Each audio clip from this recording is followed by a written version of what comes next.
consciência sobre alguma coisa que a gente está apegada, né?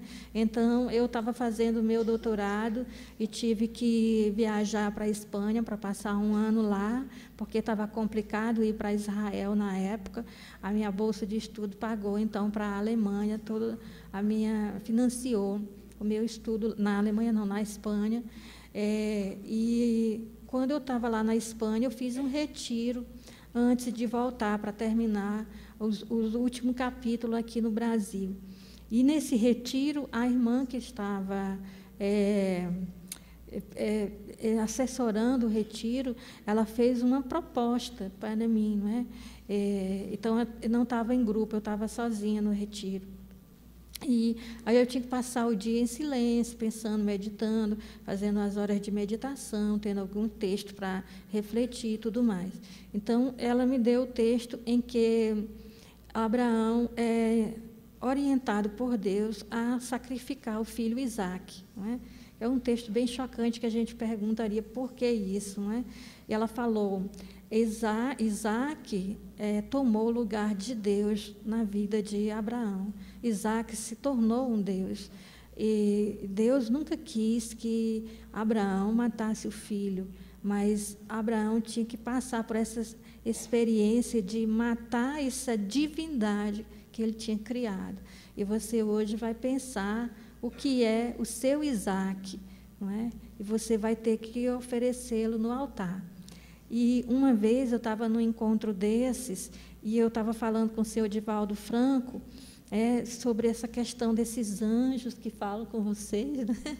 Então, eu falei para ele assim, eu fiquei sabendo que o protetor, o anjo, mentor, não é, do Chico Xavier, tinha sido jesuíta, e meus professores, meus orientadores da faculdade, e também com quem eu tenho isso que vocês chamam de atendimento fraterno, né, que a gente chama orientação espiritual, eram jesuítas, e eles são bem duros. Aí o senhor Divaldo disse, Chico teve sorte, imagina se fosse uma freira, né? Aí eu falei, então, essa freira foi, assim, um pouco dura comigo, né, quando disse que eu tinha que abrir mão do meu Isaque, colocar o meu Isaque no altar, não é? Então, eu fiquei pensando o dia inteiro sobre as diversas pessoas, situações ou coisas que seriam, para mim, tão importantes, assim, que me causasse um dano a ponto de eu ter que me desapegar disso, colocar no o meu Isaque, que era um Isaque para mim, assim como foi para Abraão. E eu li aquele texto bíblico e via que foi difícil para Abraão e que ele foi até as últimas consequências mesmo. Quando ele ia exercer a matar o filho, que foi isso decidido dentro dele. Quando isso foi decidido dentro dele, ele foi impedido de realizar esse ato, né? Porque Deus nunca queria que matasse o Isaque que estava dentro dele, aquele papel que Isaque exercia na vida dele, não é? Então, eu passava o dia, pensava, dizia, pode ser isso, não, mas eu acho que não, vamos ver. Quando eu fui para uma meditação e eu comecei a chorar, e chorei convulsivamente, aí a irmã percebeu e veio falar comigo. Isso porque eu sou colega dela, imagina, né, se ela não gostasse de mim.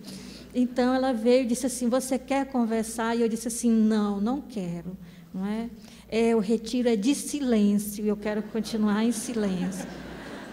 Porque, senão, eu teria que falar para ela o que era meu Isaque, e eu não queria, né?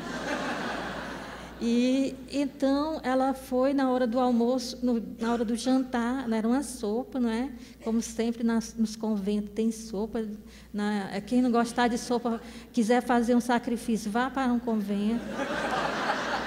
E aí ela disse assim, sentou perto de mim e disse, depois da sopa nós vamos dar um passeio, nós duas, pelo jardim, não precisa você falar, só nós vamos passear. E aí terminamos a sopa e fomos passear. E quando eu estava caminhando lado a lado com ela, de repente eu comecei a chorar, né? Comecei a chorar, ela disse, está duro, não é, se livrar do Isaque. Aí eu falei assim, olha, eu não consigo pensar em nada pior para eu deixar nesse momento do que abandonar o meu curso de doutorado. Porque eu estou fazendo o meu doutorado, eu estou quase terminando o 4º ano, estou quase terminando a minha tese, tem sido muito difícil para mim, tem me levado a uma exaustão, não é? Eu estou lidando com traduções de textos em hebraico, que os dicionários, que os comentários são todos em outro idioma, eu tenho que falar, que pensar e que rezar em espanhol, eu tenho que ler texto em inglês, sobre o hebraico, eu estou ficando maluca e eu não vou abrir mão do meu doutorado. Aí chorei bastante, aí ela disse assim, o que é que você quer fazer? Aí eu disse, eu quero uma permissão para dar um telefonema internacional, porque eu vou, na época não tinha o WhatsApp, né? Então, eu vou falar com o meu superior que eu não vou terminar o doutorado, que o doutorado não está me fazendo bem, e ele vai entender, e eu vou explicar para o meu orientador de tese que não deu certo, que eu adoeci, que eu vou dizer alguma coisa, mas eu não posso continuar esse doutorado se ele tomou na minha vida as proporções que ele está ocupando, porque eu sei que ele está me destruindo.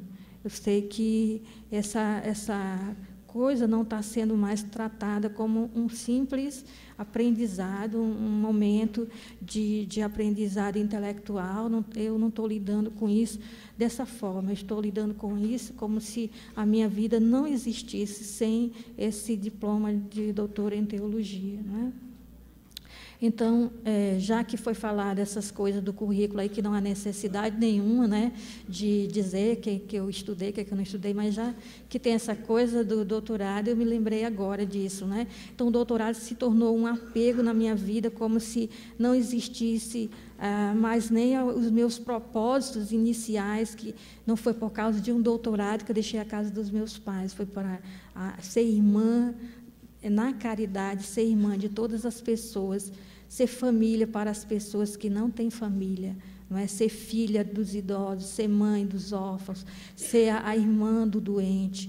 Então, foi para isso que eu não constituí família, porque a minha família é universal, não é? São aqueles que mais necessitam, são os prediletos de Jesus.